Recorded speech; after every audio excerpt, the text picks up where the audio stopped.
Assalomu alaykum, hurmatli bobondor jamoati. Mana iyunam уже bitdi, esepda.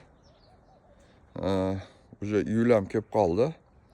Xudo xolasa biz mana bog'larda mana tozalash ishlarini qilib jatamiz. Mana cho'ptorini o'ltirib, suvlarini berib, deganda hozir cho'ptorini jinab, talaga olib chiqib, endi xudo xolasa 1-2 kundan keyin bu bog'targa Pautini kleshga qarshi dori chachamiz.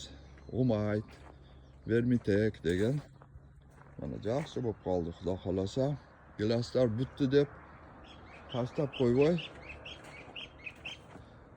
Обработкalarini aslar tozalab mana top-toza bo'lib qoldi, приятный bo'lib qoldi. Qaranglar mana.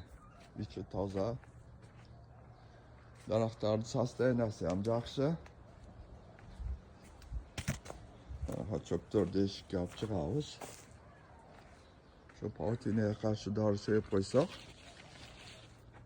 keyin sentyabrlarda astiga udableniya beramiz. Suvni qarab turamiz. Shu bilan endigi yilgi urajoyga tayyorlanamiz. Sog' bo'linglar, omon bo'linglar. Ishlaringizga ig'lik, cho'tinglarga Alloh baraka bersin. Yaxshilik kunlarda uchrashaylik.